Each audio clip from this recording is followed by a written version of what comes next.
নমস্কার। ধুবড়ি হরিপুরের মাঝখানে আমরা আজকে টিয়াবাড়ি শ্মশান কালী পুজো আমরা আসছি।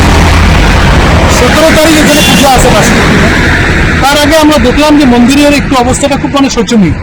ওই জন্য মন্দিরটার একটু রিনোভেশন আর একটু মন্দিরটাকে যদি আমরা হেল্প করতে পারি কোনোভাবে, এই প্রতিষ্ঠাতে আমরা এখানে আজকে আসি।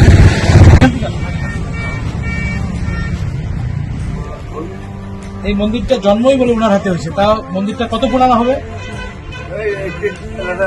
88 ফ্লাডের আগে। ওই উনি দেখাশোনা করতেছে পুরো মন্দিরটা।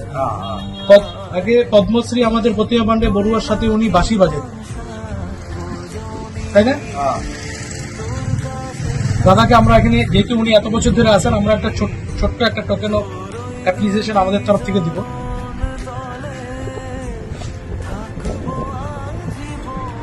এটা করে থাকবেন ঠান্ডার ভিতরে। অনেক টুকরি আছে, হ্যাঁ, এটা আপনি এটা প্রসাদ নিবেন, মাকে পূজা দিয়ে খাবেন। কিছু বলেন এটা সম্বন্ধে, মন্দিরটার সম্বন্ধে কিছু একটু বলেন আমাদের। মন্দিরটার জায়গা কি দখল হইতেছে? দখল হয়েছে বলেন একটু ক্যামেরা। হ্যাঁ, এখন দখল হয়েছে। কত জায়গা দখল হয়েছে এরকম? 11 বিঘা। 11 বিঘা দখল হয়েছে। দখল হয়েছে। এখানে কি বাড়ি বানাইছে আপনারা? কি এই প্যাকেটটা বাদ দাও, ওয়ালের থেকে ও পাকা বাদ দিয়ে এই প্যাকেট ধরো। এই পাকে দখল হয়েছে নি? হ্যাঁ।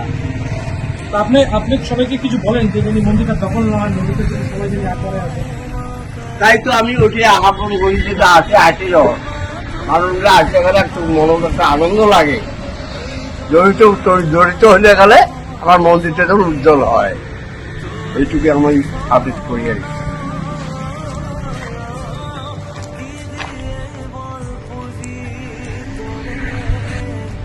মন্দিরের পূজাটা কবে আছে এবার? শনিবার 17 তারিখ শনিবার মায়ের পূজা আছে না? হ্যাঁ, কটার থেকে আছে? রাতি ঠিক আছে না? রাতি 9টা থেকে ঠিক আছে। আমরা পুরো সপ্তাহটা দিন আমরা এখানে দিব। হ্যাঁ, ঠিক আছে।